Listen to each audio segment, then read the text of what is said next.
Guys, ayan o. So, tignan natin yung aking bagong laruan. So, papalitan ko na no, yung aking cellphone para sa aking DJI mini drone. Imagine nyo guys, 8 years na to, no? Sobrang tagal na ng cellphone ko. No, ngayon lang mapapalitan. So, pagpapahingayin na natin siya. Okay? So, tingnan nyo naman. Diba? Almost bago pa rin. Since maingat ako sa cellphone. So, yung luma ko is iPhone 11 Pro Max. So, kunin ko na yung ipapalit natin. No? Ayan. Resibo. Ito na yung box. So, iPhone 16 Pro. Pro lang kinuha ko, no?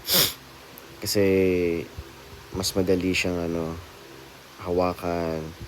Tapos, mas fit siya dun sa controller ng drone. No?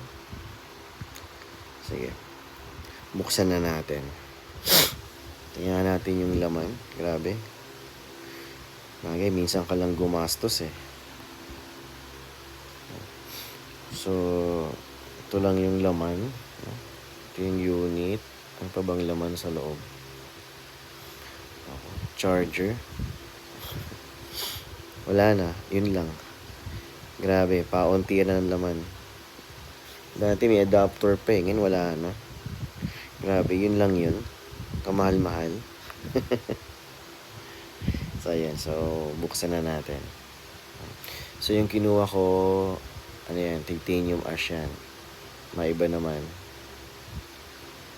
So, very handy siya. Oh. Grip ko siya. Pwede mag-text kahit nagda-drive. Ayan. So, hopefully tumagal, no? Tumagal. So, kailangan bilang ko siya ng casing. Kasi, ang kumakapit agad. Baka maggasgasan. Mahal kasi sa The Loop eh. Ng casing. So, Shopee na lang ako. Para makatipid naman. Kaya bubuksan ko na. So, ayan. Teka, subukan nating i-fit sa controller, no?